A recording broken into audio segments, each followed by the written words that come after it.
Hey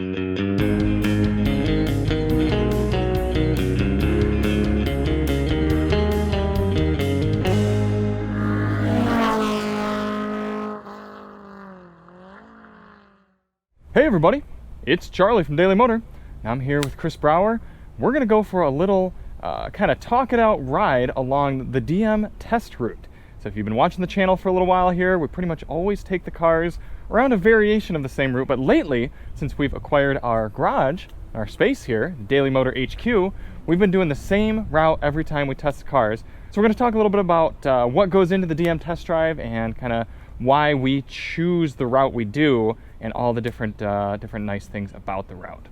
Featuring this Lexus RCF Fuji Edition. Chris found out this is one of 60, so pretty rare car. About $100,000 to get this 5-liter V8, an 8-speed automatic transmission. It's a little heavy compared to some of its competitors, but it's still a lot of fun to toss around, and it definitely makes a statement. So let's hop on into this obnoxiously red interior, as you can see here.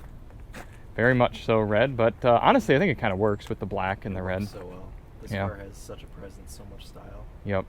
So Chris actually put together an actual review of a DM test drive review of this RCF Fuji. Is it Fuji Edition or just Fuji? I think it's Fuji Edition. Fuji Edition. Check the Monroney. Right. I think the Monroney just says Fuji, but those don't always say the whole thing. And then we also had an RCF last year that we've got some content on as well, so you guys can see those. So let's start it up real quick. Get that good sound going. Fuji. So typically for a DM test drive, we spend some time walking around the car, going around the inside, kind of telling you what you need to and don't need to know about a car. Like when I did the Kia Rio earlier this week, I didn't even bother mentioning engine specs or horsepower or anything when we were stopped, because it's like, why? Nobody cares. No one should care getting a car like that. It propels itself forward, and it's not as slow as a Mirage. So that's all you pretty much needed to know. But we'll do a little walking around. If it's raining outside, we go indoors, or if it's just miserable, if they're mowing the lawn or something like that. And then we've got a little bit of a slow section getting out of our complex here, and that's nice. You kind of get to feel what the car is like, to roll onto it and get moving slowly. If we've got sticky summer tires, you often hear the little gravel bits getting picked up. Yep, and the speed bump. Yes, and the speed bump. Test. That's very nice as well. And a lot of this pavement kind of undulates. They say you can learn a lot about a car. A good, seasoned automotive reviewer, journalist type, can learn 80 to 90% of what a car is about within the first 100 meters of driving it. It's kind of a crazy concept, but when you think about it, you really can. I mean, you get behind the wheel, you feel how it weights up, you feel what it's like when you get onto the throttle, you kind of feel it take off, and you're like, okay, I get most of this car. Now, getting that last 15 to 20% takes some work and takes some more time, but we can tell a lot about a car when we first get into it and first get driving. Got that speed bump. Yeah, that's a pass. Yes. It didn't scrape. Not only do you get the bump sensation, but then you get to kind of lean back on the throttle at about 5 miles per hour, depending on the car, and feel what it's like. Is the transmission all out of sorts when you go to get back on it, or is it right where it needs to be? Yep. A few different stop signs as we move our way through here. Yep. This is good. I was in the Rio again, coming off of one of these, and I had to get going, and I did not have a ton of power to do so. So it was an interesting situation. Get our first turn signal test. Yep. Taycan. Wow. It's a nice spec. 4S with the color matched wheels. He was looking at us. What a concept. Yeah. And we've had so much construction around here recently. They're entirely redoing that section of the road and how it's laid out. So yeah, we moved into the garage, and then they decided to completely destroy the highway that surrounds it. So yep, we had some really good luck with our move-in date. Yep. Depending on the car you've got, you can risk it and pull out in front of traffic, or you can wait. Yeah. And you also got to know what these guys are doing, because technically they're supposed to pull out and stay in the right lane, but they often cut right across to the turnaround. So yep. A lot of fending for yourself around here. You see some pretty crazy things. Oh yeah. And here we try to kind of get on the car at a moderate pace. I mean, if we have to get on it harder, we do, but yep. Sort of lean in and you get to hear what it's like if you're getting up to speed. And I would say typically the first half or so of the drive, we try to sort of drive the car a little more normally. little bit more just daily driving type, because now we're getting up to 45 to 55 mile an hour area. You can hear what it's like up there. It settles down, kind of coast into this roundabout. There's actually a lot of illegal street racing that happens down this way. There is. Every Wednesday night. Yep. Oh, is it Wednesday? Wednesday nights are on Allegedly. 11. Allegedly. Into the roundabout. Obviously, you can have tons of fun around roundabouts if you want to. It's a tight one, but you can make it work. Come out into this 55 mile an hour section. It's nice because it's 2 lanes. Again, cruise along at about 55, and then what I typically do is right around here, I'll switch in to the sport mode of whatever car we're in, and then pretty much just see what happens when you drop the hammer. Sport Plus is so brutal in this car. It is. The suspension, the shifting, everything. Our first real corner here. Yep. This corner needs a name. Exactly. This is the corner that needs to be named.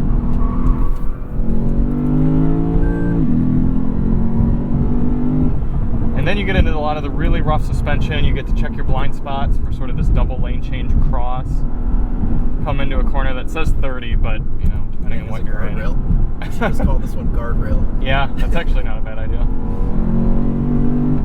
That's one thing Chris mentioned in his last review, that we should try to start naming some of these corners. I gotta go into sport mode. Sport Plus is just dying. That's another thing we love about doing this test route is this asphalt is awful. So it really helps kind of show off good and bad suspensions. Yeah. Then we turn onto loose stones here. That's going to be the name of this road for forever. Stones.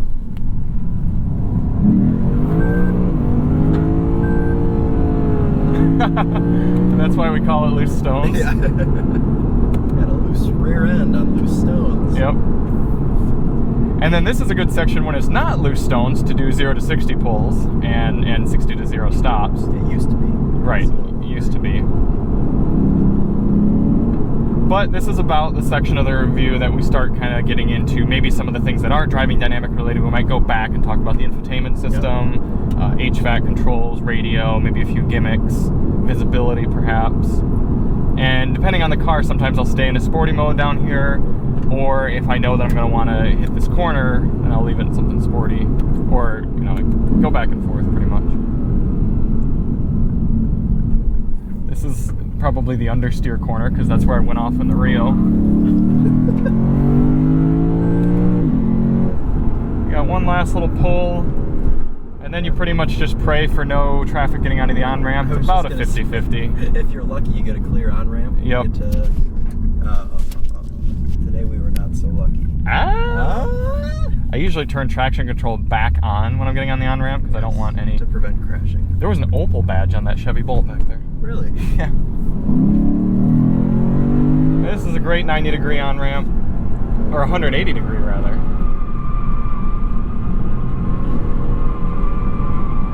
63, 66. You get to scare all the people on the highway.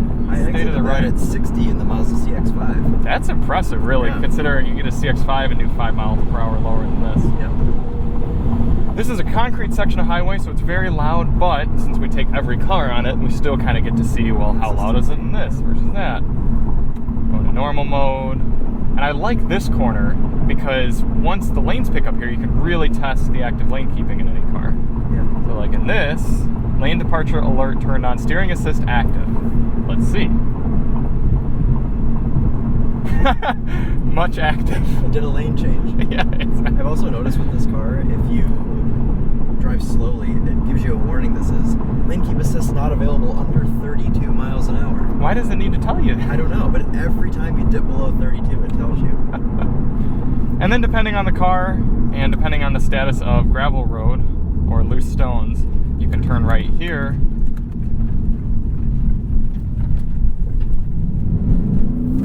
And scare the road worker people. And the ramp. Yeah. These tracks, where are they? Right. Maybe trying to find the ones you did in the M5. Trying Well, there's those. There's also a Cadillac CT4 track somewhere. They seem to have evaporated. There's some up there. Yeah, you're right. There are some up there. But this is usually a good section to do launch control.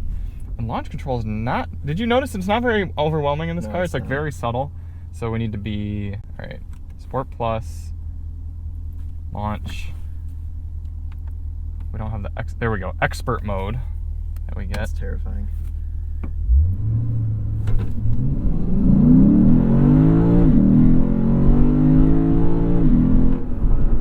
That was a launch. That was a launch.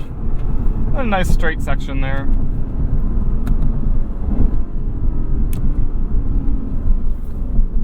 And this 90-degree corner is kind of a 50-50. If you're in the right car, you can sort of hang it out. But it just depends on how... It's a good meter of how much you've sort of gotten comfortable with the car. Because I won't usually hang out a car on this section unless I'm comfortable with how it's going to react. But you can kind of do one of these, especially with loose stones.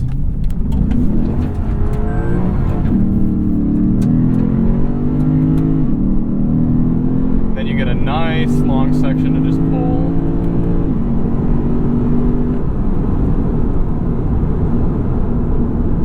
But if we're in something a little bit more pedestrian, you pretty much go straight on that last section and then just come around to this road. Yep. Or go back toward the garage. It's nice that there's a little bit of variance. Yep.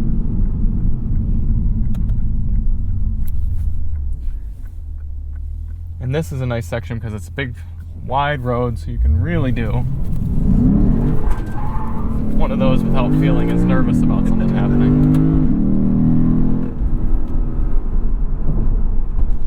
Then when you go this way, the most important test. it literally says bump. Yes, the bump. I did not want to go very fast over this in this car just because it does have a carbon fiber splitter. Yes. And then you can sort of come around here and see what the suspension feels like loaded up. Because, again, really broken up.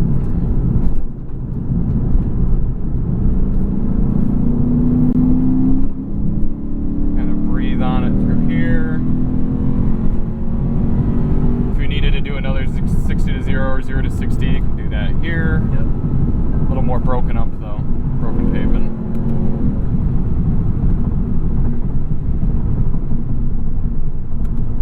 Oh, okay. Fair.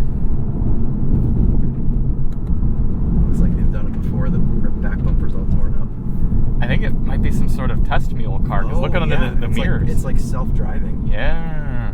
Maybe is there nobody driving it right now? Is there nobody in the driver's seat? That'd be so cool. No, I see a guy. I see a face. Right here where we are right now, I forgot what car I was reviewing, but I was coming this way, and there was a Lexus with nobody in it. Just drove by. Awesome. I was like, oh, that's a pretty cool sight. Well, this is the American Center for Mobility, and they do a lot of autonomous vehicle testing here. It's kind of a hub for that, so we see a lot of that around here. Come on back. Usually get slowed up by traffic around here, but you got kind of one last good pull. And usually about this section of the loop is when I'm summarizing my general thoughts of the car, kind of coming up to this stoplight. If there are any flaws with the car, that reasons not to buy or whatever, unless it's a GLC, in which case I'm telling you, are there reasons you should even consider buying it? Not even exciting enough for a real fun. I like how I sent that to you and the Topher, and you guys are both like, eh. You ever use eco mode in this car? No, I didn't know it had eco mode. Oh, look at that. That little gauge goes away as you press on the gas. Oh, to tell you you're not being eco? Exactly. Look at these rims. That is excellent. The color matched center cap. Wow, the whole wheels are color matched actually. And then you get to kind of come back in.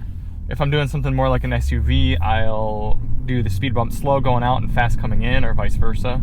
So I can kind of feel how it takes at a different speed, but we're going to go slow both times with this car. Yeah, we actually had the C8 Corvette memorize this speed bump. Yeah, we had it.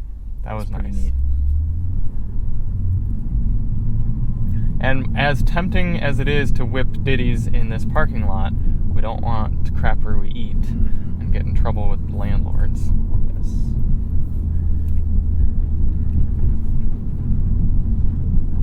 So I think it's a pretty comprehensive route. We got highway, we get slow speed, we get medium speed, high speed, never really any police, good amount of suspension variation. There's no wood in here for me to knock on. Carbon fiber. There you go, that counts. And then we get to pull back in to our HQ. You can see glorious Peggy the minivan hanging out today. Yeah. She's still here. Yeah, still here, still kicking it. I didn't leave the keys in it, but I did leave it open for anyone to steal. They could have, gone full Chrysler and stolen the interior. Oh no, just stolen the car. Yeah, just bumped it away. Yeah. I'm letting Chris hang on to the $100,000 Lexus. Keep my liability low. So that's our test route. If you got any suggestions for what we should name any of those corners, I do like what did you say? Guardrail? Yeah, or if you'd also like to name landmarks or the bumps or anything like that. Yeah. It would all be really cool just to have like a really cool a route where we can just like loosely name things as we're going through. Yeah, I like that last corner at the end of Loose Stones to be understeer. Understeer. I think that one should be understeer. Okay, I like that. Yeah. The main one we need to try to name is the 180 degree, the first 180 degree after the roundabout, after the 55. Yeah. We figure out how to name that. Yeah. Yep. So let's take a little tour of the garage. Pop this open. I'll go hit the other lights. Okay. While you start. All right. 4,000 square feet of car enthusiast goodness. You can see right now, pretty much just got some tools. We've got some goodies. We've got the electric unicycle. I don't think I've done any videos on that yet, but that's actually from the Topher. I need to get that at some point. Got car cleaning supplies, oils and greases, tools, a very rudimentary workbench that needs to be still a little bit more cleaned up and organized, but it's coming slowly but surely. Mm-hmm. Got a little bit of storage space behind here, a quick jack, which we tried to use on a Ford Taurus SHO, but it wasn't long enough. So hopefully we can find. Teslas. Yes, it works on Teslas pretty much exclusively. Some art that needs to be put up. This is a little sneak peek. These are Extreme Contact DWS 06 Plus. They need to come up with better names for tires. That's way too long. 18-inch tires for the Tesla, and the 19s are coming soon as well, so we can put those on there. Gonna do a POV test drive on this here soon. This is Chris's buddy's Honda Ruckus. Yeah. And it's mostly working and fun to throw around. This is kind of the motorcycle corner. You guys remember the CTX 700 that's been rented out on Twisted Road a good bit. One of our colleagues collects BMX bikes, so we got some of those up there. We've got tire room, wheel and tire room, I should say. Probably the biggest fire hazard in the entire shop. Allegedly. Why is there one GTI wheel? Oh, Chris gave that to me. He said it's bent. Oh, I love that design of wheel. Do you want it? Do you want to make it into a table or something? Yeah, I think we should be doing it something. Do you see there already is a wheel table upstairs? Yeah, and there's glass that comes with that one too. It's already sitting up there. Oh, perfect. Those are my Lexus wheels. Are they? Yeah. Well, let's go on up and check them out. All right. So we have the hangout space up here. That, admittedly, we really haven't hung out in much, but no. But there is turf. Busy. Yes, turf is important. And a couch that Charlie picked up off the street. We need to spray some Febreze on, but it is comfortable. And vacuum it and like extract it. So these are your summer wheels? Those are. Okay. Are there summer tires on there? No. They're like sporty all season. They're like sport all season or whatever. They're the tires that came on it when I bought it. Gotcha. Yeah, we got a place up here to chill. You can survey our situation here. Yep. Look over our collection of cheap cars. Hoopties. Yeah, no, you're right. No, not all hoopties, because one hoopty. These are mostly Chris's cars, and this Cobalt SS is his first car. It is. Yeah. My first car. That's what year? 2009. 2009, and that makes it supercharged. Turbocharged. Yeah, 08 to 10 was turbo. Okay, 08 to 10 turbo. Yeah. Great condition. Oh, the GoPro decided to overheat because we don't have air conditioning here in the garage. Buy a Hero 8, they said. Yep, it'll be fun, they said. But yeah, Chris has held on to this since his youth, and 2012. Probably don't drive it too often, do you? No, sadly. I need to drive it more, but it's just been sitting in here since we got the place. So We need to get it out and do a POV drive. Yeah, we do. We need to do a lot of drives. Yeah. Highway fuel economy test, sound system test. Totally, yeah. Yeah, it's got a Pioneer audio system, which I thought was the best thing ever when I was 16. I thought it was the best because it's got a sub in the trunk. Ah, sub in the trunk. Yeah. Pretty much the same interior as the Lexus RCF, you know?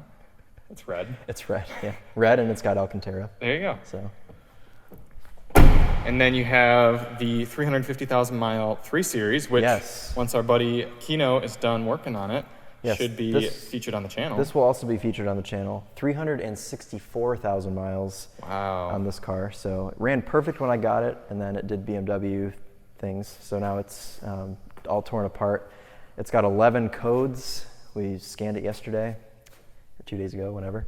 Big surprise, everyone. BMW does BMW things. But 6-speed manual. Sport pack, important. So pretty cool. It's a pretty early E46. It's a 2000 323i. Okay. My buddy in Illinois, it was a customer of his, and I actually have $21,000 in maintenance receipts for this car. So Yeesh. It has been maintained. It has needed to be maintained. It has needed to be maintained. And then Chris's IS 300, right? Yep. Yeah, this is my daily driver. Yep. With 03. Manual as well. Chris is doing things proper and has 4 manual transmission cars. Yeah, I do. Yep. So we'll be getting this on the channel at some point as well once we stop getting bogged down with all these awful new cars. Yeah, I have some summer tires. Bridgestone is sending me some, whatever they're called, summer tires for it. So. Wouldn't it be nice if the tire manufacturers just call them that? It's just, these are Bridgestone summer tires. These are Bridgestone all seasons. Yeah, yeah. They're called the Potenza Sport, actually, I think. They're they're a new, the new redesigned Potenza Sport. So those will be really cool. Gotcha. I'm super excited for those. We've got a utility sink. We have a full bath, sink, toilet, and shower. Yeah. With a shower head that needs to be cleaned. Yeah.